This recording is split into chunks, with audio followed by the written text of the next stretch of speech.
The COBIT 5 Foundation Certificate. Module 2. The COBIT 5 Principles. Lesson 1. Introduction. Welcome to Module 2, Lesson 1. In this lesson, we're going to introduce the 5 principles. The lesson includes a description of the principles and an introduction to governance and management. Let's start this lesson by considering what a principle is and why it is important. Maybe the best way to approach this is to use an analogy. You'll be familiar with the principle of free speech. It is a principle widely recognized as being a foundation stone of a democratic society.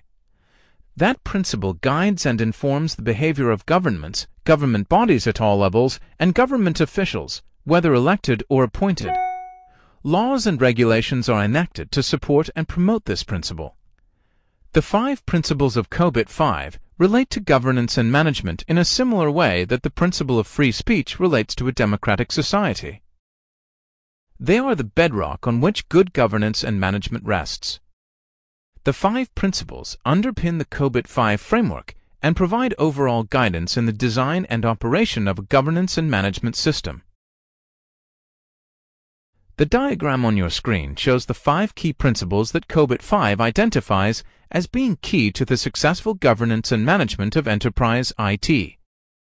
The 5 principles are meeting stakeholder needs, covering the enterprise end-to-end, applying a single integrated framework, enabling a single holistic approach, and separating governance from management. You will need to remember these for your exam. We're going to introduce each principle here before we look at them in more detail in the rest of the module. Let's start with a brief look at Principle 1, Meeting Stakeholder Needs. Enterprises exist to create value for their stakeholders. You should understand that value can take many forms. Financial value is just one of them. For example, citizens are stakeholders in their local fire department, but the value they expect is not financial. All the activities of the enterprise should have the aim of delivering that stakeholder value, though not at any cost. We'll explore this later. COBIT 5 uses the goals cascade mechanism to translate high-level enterprise goals into specific actionable processes and practices. COBIT 5 defines a stakeholder as anyone who has a responsibility for, an expectation from, or some other interest in the enterprise. Before we move on, it's time for our first course exercise. Throughout this course, you will find a number of exercises that help you to apply, absorb, and understand the concepts that we are studying. It's really important you complete each exercise to reinforce your learning. For each course exercise, you'll find a suggested answer in the study guide that you download at the end of the module. So, here's the exercise. Every enterprise has many stakeholders, some internal, some external. Think about an enterprise that you are familiar with, perhaps the one you work for, and list examples of internal and external stakeholders. What is the interest of each one? Plan to spend about 20 minutes on this exercise. You'll find some of our suggestions in your study guide. Why don't you check it out after you've completed the exercise?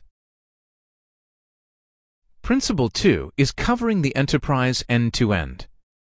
COBIT 5 is specifically about IT governance, but of course, the wider enterprise has a governance structure that IT is a part of. Information and its supporting technology are assets of the whole enterprise.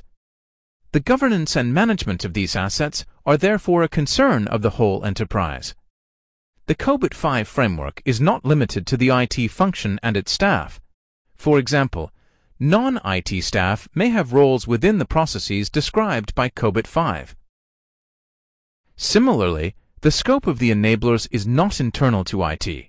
For example, the skills and competencies of non-IT staff are relevant. Now we'll look at Principle 3, applying a single integrated framework.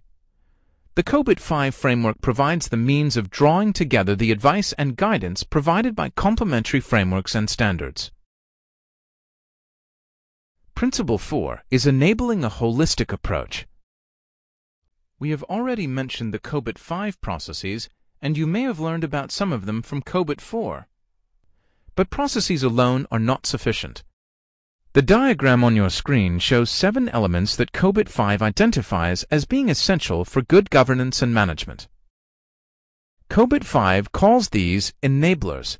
They are principles, policies, and frameworks, processes, organizational structures, culture, ethics, and behavior, information, services, infrastructure, and applications, and people, skills, and competencies. You will need to remember these for the exam. The 5th principle is separating governance from management. Governance and management are 2 different things, with different purposes, activities, and organizational structures. The difference is perhaps best explained by considering the definitions of each. COBIT 5 describes governance in this way.